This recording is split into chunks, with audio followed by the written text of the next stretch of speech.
explain to me what astrology is. Hop on, Kim. And it can be a brief, like, it doesn't have to be specific, just an overview of what it is. I think it's a mix. So there's your personal chart, and then there's the planets that are currently in motion. So it's a study of the planets and the stars. Oh, okay.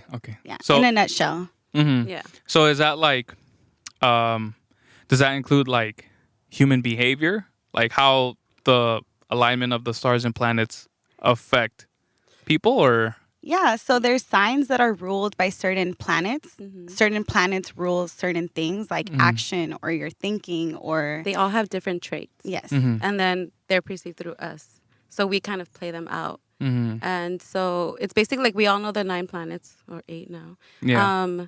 So they all have characteristics. And so there's some planets that have the faster planets that have their transits are, like less days. And then there's the ones like Saturn and Jupiter that are more like in years span of time. So the ones that affect us more are like Mercury, Mars, and Venus. And like everyone knows Mercury retrograde because it's a little bit more like common now too, I've definitely seen that on Twitter and Facebook, and I'm because like, it has a faster transit, so it's like You experience it more. Yeah. Okay. Whereas like your Saturn return is every 30 years. Woo! I'm going through my Saturn return. I feel like we're all 92. going. Yeah. So yeah. So if you feel like something's intense We're about or to things are boss up, changing, that is Saturn. So be friends with Saturn. Be The friends with fact Saturn. that you're starting a podcast right now at this age is not that we're saying anything about your age. It's just Saturn. It just lines up that way. Yeah. At our age, because it's like what 28 to 29, 30. Yeah, it's like 28 to 31. So Saturn wants me to start this podcast. Though. Yeah, you're supported. Trials and tribulations, and like you just want to. It's a good thing. It's a good thing. Overall. And you're a Capricorn rising. I mean, okay. Let's talk about it. Let's get into that because obviously, like everybody knows, like your sign. You depending on what, if I'm not mistaken, depending on what date you're born in, you have a certain sign. But are there more factors to that? Like definitely. Okay. So what are some of those factors? So you need your birth chart, and that depends on the time that you were born, where you were born, and what day you were born. And then you get your moon, your rising. I would say, and your time of birth is very important because that gets your rising sign, your ascendant.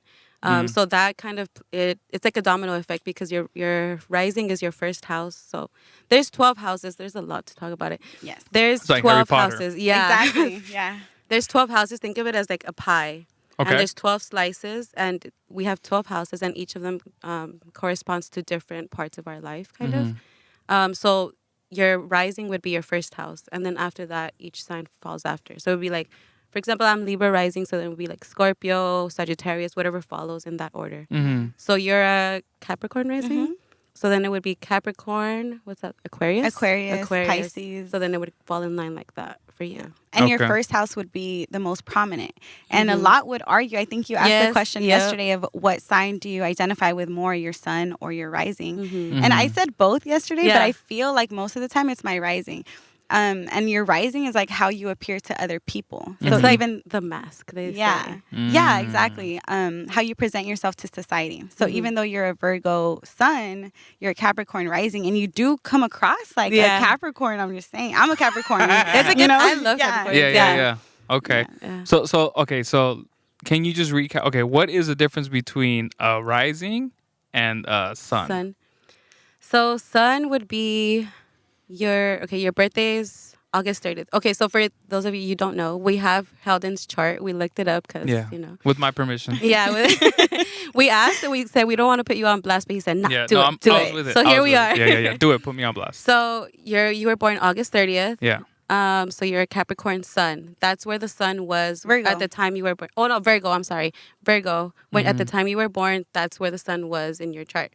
Your moon he's a Libra moon. So that's the rising. Oh, wait, no.